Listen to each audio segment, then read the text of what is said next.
Hi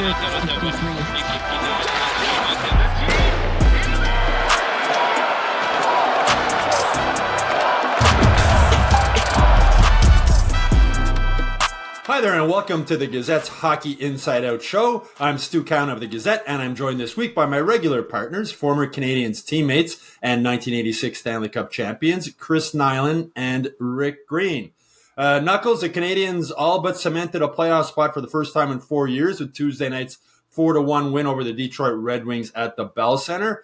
How do you like this team's chances if they do get into the playoffs? And it certainly looks now like they will. Well, I like their chances. Again, I didn't think they were going to make the playoffs this year. And, rightly so. When you look at what they did in November, all the goals they were giving up, the way they were playing, they were defensively, they were terrible. Up until last month, right, what they lose 5 in a row there? Let's see, the end of in March, they lost 6-1 to St. Louis, 6-4 to Philly, 4-1 to Carolina, 4-3 overtime loss to the Islanders, 5-4 to the Avalanche in OT. So even then, they didn't look like they had a chance in hell, right? They didn't, and then they come to April and things start to change. They start picking it up. Florida, 3-2. Bruins, 4-1. Flyers, 3-2. Panthers, 2-1. Last night, Red Wings, 4-1. They rip off 5 straight after losing 5 in a row. So, listen, do they still have it? Have they locked it in? I mean, they're basically there. But what will they do in the playoffs? Are they going to be able to play that tight defensive game in the playoffs that you need to win? Are they going to be able to raise the level of their play come playoff time? Intensity every night. You have someone in your face. It's going to be a different game for these guys. So I like their chances. Regardless, what this management team said at the beginning of the year, they want to play meaningful games down the stretch. It's where they are. It certainly didn't look like they were going to be there, but they've plowed through this. They've come together as a group. They've changed their defensive system in their own end of the rink. They play man on man. So it doesn't matter if you're a defenseman and you're with a guy and he goes down to talk to his other goalie, you got to go with him. So they've changed their system. They've taken the guesswork out of it. When you play zone down in your end, it can confuse guys. And there were a lot of nights they were confused in their own end. Now, they're not. I have this guy. I stay with him no matter what. I follow him. Even if he goes up to get a hot dog at the famous hot dogs at the Bell Center, you're going with him. So they seem to play this system the best defensively that they have all year. So they're going to stick with it. We'll see how it goes in the playoffs. But yeah, I'm happy for them. I am. I'm happy I'm wrong that they're going to make the playoffs. Rick, Marty said that. Sorry, I go ahead, want to Rick. mention what the prediction was there. I won't say what mine was, but anyway, it's not official yet. But well, Rick, after Tuesday's morning skate, Marty talked about how it was going to be 5 games in 8 nights, and he didn't know if he was going to have 10 guys with gas or 5 guys with gas, and take it as it comes. Do you think fatigue could be an issue going into the playoffs? Well, I mean, if you're going to judge the game last night where they outshot 24-5 in the first period, they looked a little bit lackadaisical and, not that much energy was being shown. But once again, this is a group that just keeps coming and, coming from behind and finding ways and getting bounces and, having guys contribute the way that they're getting from so many guys. It's a good thing. The timing is great. Everybody is, playing their A game, and they're getting some results because of it. But it's a grind. Fatigue, once you get into the playoffs, is something that you deal with. You run on emotions, and looking at that bench and the excitement of the guys, you have a real sense that these guys are really, really gung-ho on wanting to get in and surprise some people. And Nux touched on their defensive play.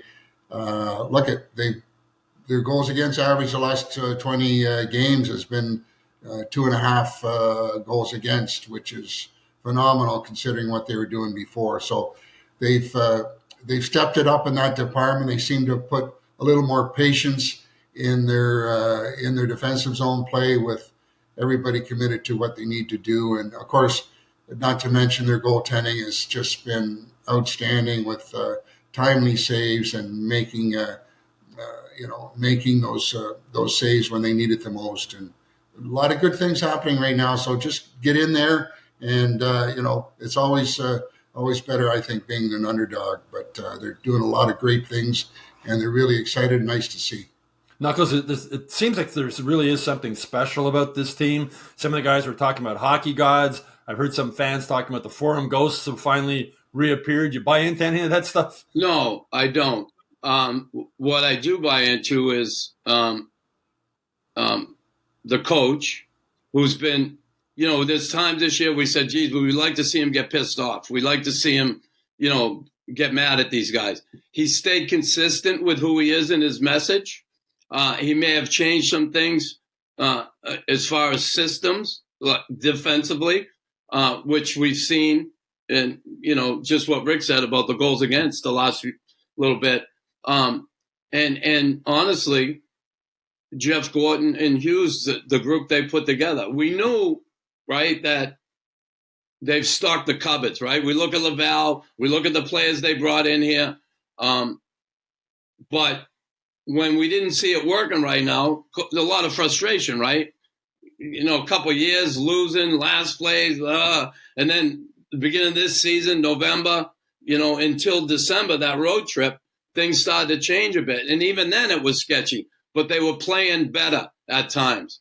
And until they started to play well defensively as a group, they weren't going anywhere. But I give a credit, and certainly to the players on the ice. I mean, Suzuki, what they've done since the layoff there, the Four Nations, it's incredible what they've done as a group. He's really put this team on his back, Nick.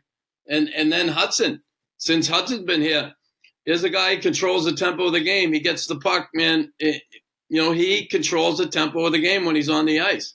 He does so many good things offensively, and he's the type of kid, when he gets caught, he can get his ass back into the play. I've seen it, I don't know how many times he might get stripped of the puck, or he might give it away. He gets back in there, and he doesn't hurt this team defensively. So, there's a lot of factors involved in this, no question. And this team, I think the biggest thing is them coming together. And to have good veterans like, Anderson, Brendan Gallagher, and believe it or not, Yoel Armia in there.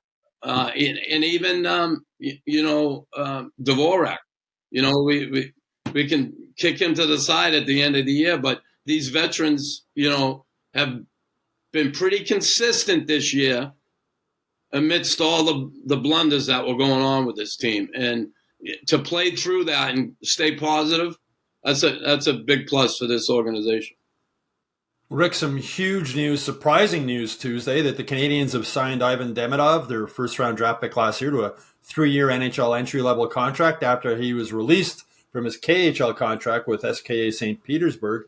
Kent Hughes said Demidov will join the team as soon as possible. They got to get his work visa taken care of and stuff like that. Do you see him having – Hughes also said they want him to play a couple of games before the playoffs start. Do you think he can have an immediate impact on this team? Well, I think you have to be careful with a young kid coming over with all the hype about, just his talent and what he can bring. The old story is you don't want to upset a winning lineup. I know that he's a guy that can make things happen. But again, he's still unproven at the NHL level. Things are really tough right now and will be tougher as the playoffs go on. But the good news is he's going to be over here. He's going to be part of the organization. He's going to be around it. And he's around it at a good time because there's a lot of good things that are happening within the organization. I look back when Shane Corson was brought up as a young guy in the mix and just was around the guys to understand what it's all about to play at the NHL. So I think it's a bonus. I wouldn't get too carried away other than let them solidify their place in the playoffs. And let's have the kid have a chance to show what he can show, because he's going to be exciting. And you just have to find the right timing and place to put him in there. But a huge bonus to have him on board moving forward. Well, Knuckles, Hughes said he's going to play. If you're Marty St. Louis, where do you slot him in the lineup? Who knows? I mean, do you give him a shot on the top line to see what he can do, and put Slav down for a game or two and let him understand that, hey, we want to see what he can do with some players. Okay, that's why we're doing this. Again, I would like to see that. 19-year-old kid, we got to remember, it's incredible what he did over in that Continental League. Like, he broke the record for rookies, right? Scoring. And that's incredible in and of itself. Coming over here, it's going to be a different animal. With a kid with that kind of talent, 2 games, if he gets in before the playoffs, I'm excited to see what he's going to do. Because what if he comes in and rips it up? What do you do? Are you going to play Pizzetta in the playoffs, or are you going to play him?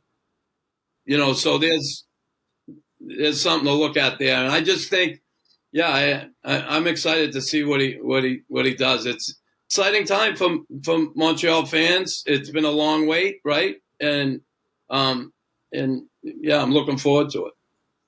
Yeah, I could see him with Caulfield and Suzuki also, just to give the kid the best opportunity to succeed, right? Well. And let Slavkovsky that spot isn't guaranteed for him, right? Like it's not going to be given to him moving forward. I thought it was interesting too. Part of Demidov's contract, there's a bonus clause if he wins the Conn Smythe Trophy, $575,000. The Ken Dryden clause, I guess it is sort of. But I thought that was kind of cool and smart of his agent to think about putting that in. Knuckles mentioned Mike Pizzetta there, Rick. Are you surprised that St. Louis has had him in the lineup the last 6 games and while sitting out Joshua Roy? Yeah, I am a little bit. I mean, I scratched my head a number of times that, Pizzetta was left on the sidelines and never had a chance to play. And then when he does play, it's a few minutes here and there. And I don't understand the reasoning behind that, other than Pizzetta is a good, honest guy that, tries to not make any waves and just, happy with the ride. But obviously things had changed for St. Louis to put him back in the lineup versus Joshua. And reasoning behind it, your guess is as good as mine as why, other than he wanted maybe a little bit more physical play, but I don't see it as a long-term type thing. Knuckles, Marty St. Louis was asked about playing Pizzetta, and he said he likes the energy that he brings.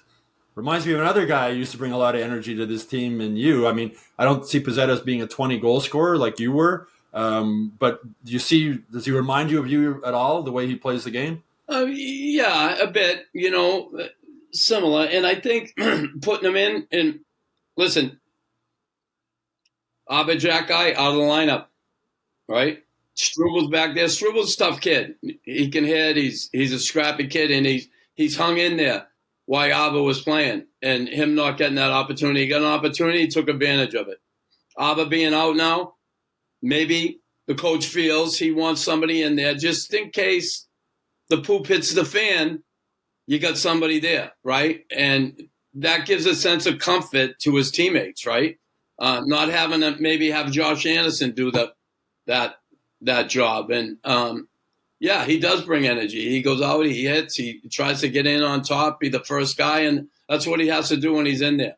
We'll see what happens, but it's a good thing. It's been working, right? No, we saw that game in Nashville when he got in the fight, and he said he wanted to spark the team because they were sort of asleep. There's some fans who will say, fight doesn't do anything. It doesn't spark a team. What do you say to that? Yeah, of course it does. I mean, I've seen it, and some nights it's not 100% that it does, but there's a lot of times when you do that job, your teammates see it and they say, come on, let's go here, and it does have an effect. And sometimes it works and sometimes it doesn't. But, you can say it doesn't all you want, but that's bullshit. And Knox, you had the feel for when you felt was right to change things up when we were maybe sleeping a little bit or tried to change momentum, and you were selective in making sure that the opposition knew that you weren't happy and you were going to grab a hold of somebody when the wires touched. You know it. That's like you. That's like you. There were nights you'd make an end-to-end rush, and guys would be like, holy shit, let's get going here. If Greeny can do that, we can too. Thanks for remembering that. Can you show me the video? Because I don't remember. Another pleasant surprise, Rick, for the Canadiens was Caden Gooley returning to the lineup after lacerating his quadricep muscle. And speaking with him, he didn't think he was going to be back when it first happened. Worked really hard to get back in the lineup. What kind of impact has he had, Rick? And what, as a former defenseman, what do you like most about the way this guy plays? I mean, a huge impact. A kid like that, he's come back in the lineup like he hasn't missed a beat, and he's a gritty, hard to play against defenseman that doesn't make very many mistakes. And he finishes his checks. He's involved on the rush a number of times in a very selective way. So, I mean, we saw this in him earlier on in the year, and we saw that his development, and he kept getting better and better. And he's on that same path that he is a huge bonus to have in your group back there, because he logs a lot of minutes. He kills penalties, blocking shots, and his decision-making under pressure.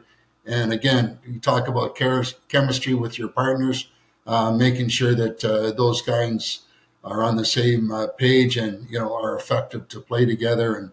And great to see him in there. And, we're seeing just what his real worth is, because he's a real bonus and, a great guy to have back there in the blue line. No, because he seems like a real good partner for Hudson. Even though they both shoot left, they're both capable of playing the wrong side, switching back and forth. What do you like about that partnership? Yeah, I think it's awesome. Listen, he is a good guy to back up Hudson when he gets up there. Certainly smart defensively. I think the times I've seen him handle odd man rushes in the past, he's done it well, hasn't panicked, doesn't overplay the puck carrier. Smart defenseman. So, yeah, it's a great pairing, and I miss my buddy Abba in there, but it's competition, right? It's tough, it's tough, and Struble beat him up for he has right now. And listen, the positive thing is Abba's been working his butt off. He hasn't been a problem, been keeping his nose clean and just working his butt off, and he's got to bide his time till he gets his chance again.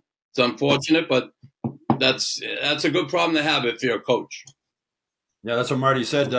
Knuckles, you were talking about the veterans earlier. That line of Dvorak between Josh Anderson and Brendan Gallagher, Rick, it's been so effective. Maybe their most consistent, effective line at two ends of the rink over this recent span. What do you like about those three guys together? Well, 21 goals for Gallagher, 11 Dvorak, 15 for Anderson. Key plays, aggressive forecheck, physical play, gritty. Every shift, they're coming at you. Anderson is flying. He's on a mission right now. Gallagher is just looking so good from what we've seen in the past. Dvorak, I mean, this guy, out of the blue for me, it was like, wow, where did he come from? We didn't see him for the first half of the season, and he is now really effective on his face-off percentages and just his overall play. And those three guys are really, really determined, and they're showing their great leadership and showing example for the rest of the team, the type of games that they need to play to have success. And couldn't come at a better time that these guys are firing the way they're firing, and they're happy and excited and great to see. And Dvorak's defense, Knuckles, he's had a lot of injury issues since he came to Montreal. Healthy now. Would you think about looking to try and bring him back? I don't know. We talked about this, I think, the last time we were on it. Between Amir and Dvorak, I think I'd go with Amir, but who knows? What's it going to cost to keep either one of them? And that's going to be the big thing. It's not so much we need this guy more. We need that guy more. What's it going to cost? And I honestly, if I was the GM and I had to wanted to keep one, it would be Amia. But again, he's played great. And that line, again, it's experience. They've been around, okay? And it's secondary scoring for this team, right? With no bona fide number 2 centerman, they've gotten a lot of offense out of these guys. And also, they played well in their own end of the rink. They're not constantly giving up, glaring opportunities when they're on the ice. So that's a great thing. Just a plus for this team, no question about it. Yeah, a lot of pleasant problems they have, right? You got Jacki, do you get him in the lineup? You got what do you do with Demidov when he comes? You've got a lot of depth on this team, and it's quite a remarkable job that Kent Hughes and Jeff Gorton have done since taking over this team 3 years ago in the rebuild. Well, that's it for this week's Hockey Inside Out show. We'll be back with a new show next week. You can also look for our 3 bonus episodes coming up over the next few days. It's a busy weekend for the Canadiens with back-to-back road games against the Ottawa Senators on Friday and the Toronto Maple Leafs on Saturday. If they beat the Senators, they'll be within 1 point of Ottawa for the first wildcard position. After that, the Canadiens wrap up the regular season next week with home games against the Chicago Blackhawks on Monday and the Carolina Hurricanes on Wednesday. In the meantime, please make sure you like and subscribe to the Hockey Inside Out YouTube channel. Go to MontrealGazette.com/newsletters to sign up for the Hockey Inside Out newsletter. And of course, go to HockeyInsideOut.com where you get all the latest Canadiens news every day. And please feel free to leave comments in the comment section below. We always like to know what you think about the show.